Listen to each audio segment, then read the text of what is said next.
मैं ना 3 बहनों के बाद पैदा हुआ, मैं इसीलिए इस टाइप का हूँ।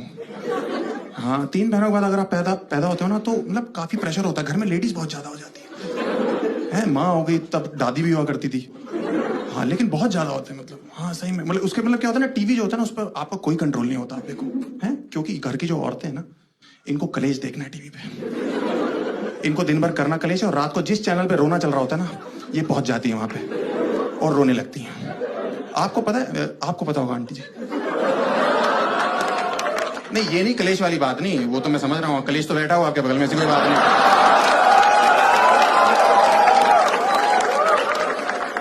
मतलब मैं ये कह रहा हूँ कि आपको पता है सारी औरतें इंडिया की कलेक्टिवली कब रोई थी एक साथ टीवी देख के? अरे देखो, मिहिर मरा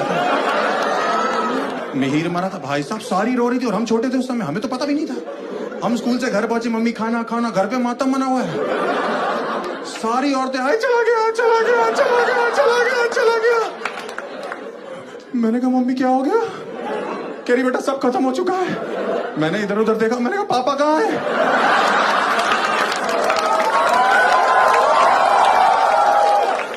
कह रही वो तो सब्जी लेने गए। मैंने कहा फिर सब कैसे खत्म होगा, हमारा वाला तो ठीक चल रहा है। भाई साहब कह रही है मिहिर मर जाएगा 11 बजे रात को। मैंने कहा कौन मिहिर? कह रही तुलसी का पति। मैंने कहा कौन तुलसी? कह रही बा की बहू में तेरी बा का कौन बा? पूरा दिन हमारे घर में खाना ही नहीं बना, दुख के चक्कर में, दुख का माहौल। हम गैस ना बन जाए इसलिए सरसों का तेल डाल के ढूंढने में काम चला रहे हैं। यहां हमने लौंग रखी हुई है। रात को जब 11 बजे शोर सुनाई दिया ना, तब मुझे पता लगा टीवी पे, ओहो ये मर चुका भाई। उस समय हमारा कुत्ता रो रहा है। मेरी माँ कह रही इसको मिहिर दिखाई दे रहा है। मैं तो पागल हो गई हो क्या? 16 घंटे से भूखा इसलिए रो रहा है वो। अगले दिन सुबह उठे भाई साहब, रात भर भूखे सो रहे हैं। अगले दिन सुबह उठे, मैंने कहा मम्मी नाश्ता। कह रही तुझे भूख भी कैसे लग सकती है? मैंने कहा क्यों? कह रहे तूने कभी सोचा आगे चल के तुलसी का क्या होगा? वो दिन है और आज का दिन है। मैंने बीटेक कर ली, मैंने एमबीए कर ली, मेरी नौकरी नहीं लगी, बिना डिग्री के एजुकेशन मिनिस्टर बन के बैठी हुई है।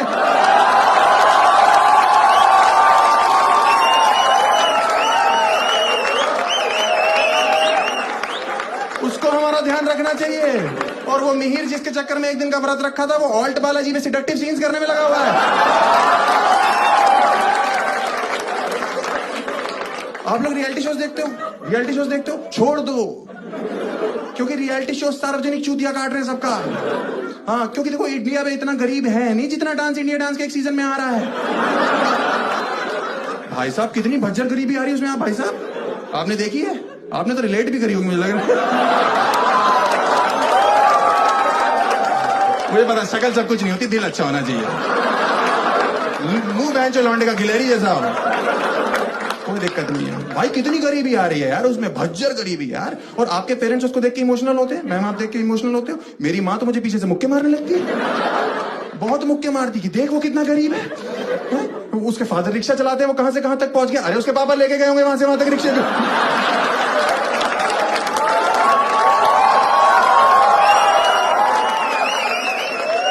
ऐसे कैसे पहुंच गया?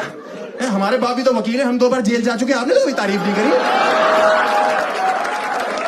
कि पापा के काम में हाथ बटा रहा है, उनको बिजनेस लाके दे रहा है। भाई साहब जलील कर रहे हैं, सुबह सुबह रिपीट टेलीकास्ट में मेरा बाप मुझे जलील कर रहा है। मैं नाश्ता करने ही जा रहा हूँ, कह रहे वो देखो कितने गरीब है, तुम्हें सारे ऐशो आराम दे रखे। ऐशो आराम पराठे के साथ सॉस खा रहा हूं मैं। लक्ष्मी नगर के ट्रिपल शेयरिंग पीजी में इससे अच्छा खाना मिलता है।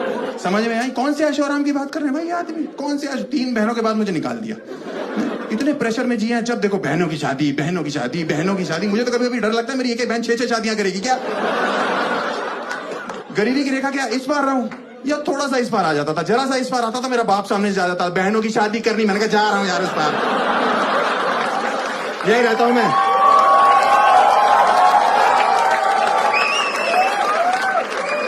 कौन से ऐशो आराम की बात कर रहे हैं लोग? मुझे समझ नहीं आ रहा। मुझे लगता है मिडिल क्लास पेरेंट्स को सबको इकट्ठे बिठाओ और मेरे से फेस टू फेस बात करो। कौन से ऐशो आराम की बात करते हो तुम लोग? मैंने अपने बाप से बचपन में साइकिल मांगी, इस आदमी ने मना कर दिया। मैंने कहा क्यों? कह रहे तुम बिगड़ जाओगे। साइकिल पे बहन जो मैंने चरस की तस्करी करनी है।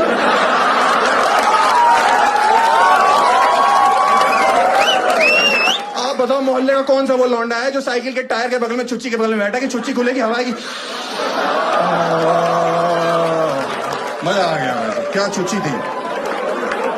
कौन है वो लौंडे मुझे तो समझ नहीं आ रहा कौन से हैं वो लौंडे। आपने सुना कभी मोहल्ले में दो अंकल आपस में बात कर रहे हैं, आपको पता लगा गुजराल साहब के लड़के के बारे में?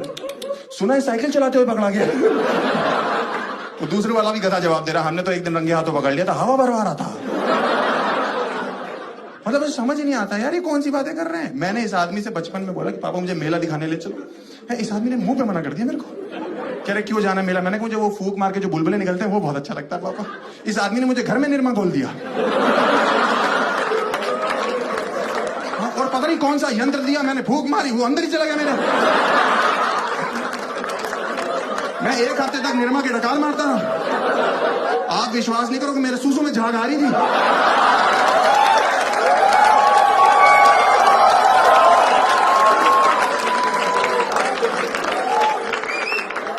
जब भी वो गाना था ना टीवी वॉशिंग पाउडर, मैं खुश हो जाता था, वाह ये मेरा ही गाना है। हर चीज मना कर रहे हैं यार ये लोग, मुझे समझ नहीं आ रहा। मैंने इनसे बोला पापा अच्छा कंप्यूटर ले दो, मैं कुछ पढ़ाई लिखाई कर लूंगा। कह रहे नहीं नहीं नहीं नहीं। मैंने क्यों? कह रहे उसमें तो तुम गंदी गंदी चीजें देखोगे ना। मैंने कहा आपके 4 बच्चे, आप गंदी हरकतें कर रहे हो, हम देखे भी ना। कह रहे नहीं नहीं हम तुम्हारी उम्र के थे तो कॉपी लेके स्ट्रीट लाइट के नीचे जाके फुटपाथ पे पढ़ते थे। मैंने कहा आप किस्मत वाले थे, उस समय सलमान खान बच्चा था, उसे ड्राइविंग नहीं आती थी, नहीं तो 6th आपकी आखिरी क्लास होती। अरे हमें नहीं जाना यार स्ट्रीट लाइट के नीचे, जबरदस्ती जाके बैठ जाए। कोई बैठा हो, कोई जान पहचान का ही मिल जाता है। अरे तुम तो गुजराल साहब के लड़के हो ना, तुम लोग गरीब हो? नहीं हम लोग चूतियां हैं। हमारे घर में 6 बल्ब हैं, 8 ट्यूबलाइट है, लेकिन पढ़ाई में मन हमारा नाली के बगल में बैठ के लगता है। ये गटर देख रहे हैं, इसकी खुशबू जाती है, हमारी नसें खुल जाती हैं, तो हमें लर्न बहुत जल्दी होता है। मुझे तो समझ नहीं आ रहा ये सब रियलिटी शोज की वजह से हो रहा है मेरे घर पे। और मुझे लगता है कि इनकी जो क्रिएटिव टीम है ना रियलिटी शोज की, ये अच्छी जगह ऑडिशन देने नहीं जा रही है। अंबानियों के यहाँ जाओ, कितने अमीर लोग हैं, कितना अच्छा डांस करते, देखा था शादी में 5 नाच रहे थे, ऐसा लग रहा था आपस में गांठ लगा लेंगे एक दूसरे को नाचते। ये जाए कहीं गरीब जगह रहे हैं, जैसे लगान वाला गांव नहीं था चंपानेर, भज्जर गरीबी, ईसर काका बैठे हुए हैं, पानी नहीं आ रहा है, अचानक से कचरा दिखाई दिया, कचरा वो कह रहे तुम बनोगे सुपर डांसर। कह रहा भाई साहब मैं अछूत हूं, यही चाहिए हमें। कह रहा सर मेरे हाथ पैर टेढ़े हैं, ये डांस फॉर्म होता है तुम्हें नहीं पता। कह रहा सर मेरी शक्ल देखो कितनी गंदी है। रेमो सर जज है भाई।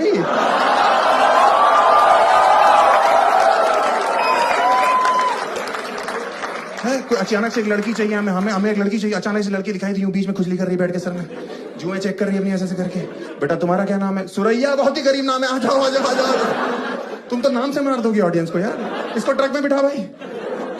मुझे लगता है कि, और मुझे समझ नहीं आता कि जो कंटेस्टेंट है इनके सबके बाप रिक्शा चला रहे हैं क्या? इतना सामूहिक रिक्शा चल रहा है, इतनी तो इंडिया में सवारी नहीं है बहन, कहां चला रहे हैं? और जब फुटेज दिखाते हैं तो खाली रिक्शा घर के पास घुमा रहा होता है उनका बाप। तो गरीबी तो आएगी जब खाली घुमाता रहेगा पूरा दिन। मुझे समझ नहीं आ रहा, मुझे लग रहा है कि आगे चल के पता क्या हो जाएगा, ये गरीबी काल्पनिक हो जाएगी कंटेस्टेंट्स की। ऐसे ऐसे रियलिटी शो जाएंगे, जजेस की फटी रहेगी कि बोल क्या रहा है ये। बंदा आएगा, वो गाना गाएगा, जजेस बोलेंगे बेटा आपके फादर क्या करते हैं? अंकल मेरे पापा रिक्शा चलाते हैं। बेटा कोई बात नहीं, कईयों के चला रहे हैं। अरे गरीबी तो सुन लो, उनके पैर नहीं है। जजेस की फट जाएगी, फिर कैसे चला रहे बेटा? अंकल वो हाथ से पैडल मार रहे, पागल हो गए क्या तुम्हारे पापा? क्या जिद है उनकी या पैशन है रिक्शा चलाना? उनसे को कोई हाथ वाले काम पकड़ ले, सिलाई कर ले, बुनाई कर ले, थूक लगा के नोट गिने, गंदे इशारे करें लोगों को बैठ के, अपनी दुनिया में खुद गुदगुदी करके हंसते रहे। क्या कर रही है? माँ क्या करती है? अंकल माँ बर्तन मांजती है। हाँ तो बेटा कोई बात नहीं, उनके हाथ नहीं है। बेटा फिर कैसे मांज रही है? अंकल वो जीभ से निरमा चाट जाती। पागल क्या पागल हो गया क्या परिवार तुम्हारा? कि माँ बिल्ली है क्या? क्या बुलबुले फुलाने का काम है क्या उसका? और ये परिवार में अपने अंडरस्टैंडिंग क्यों नहीं है? जिसके पैर नहीं वो रिक्शा चला रहा है, जिसके हाथ नहीं वो बर्तन मांजने में लगी हुई है, और जिसकी दोनों चीज सलामत है वो हमारे सामने नागिन बना हुआ है। तो घर क्यों नहीं जाता अपने?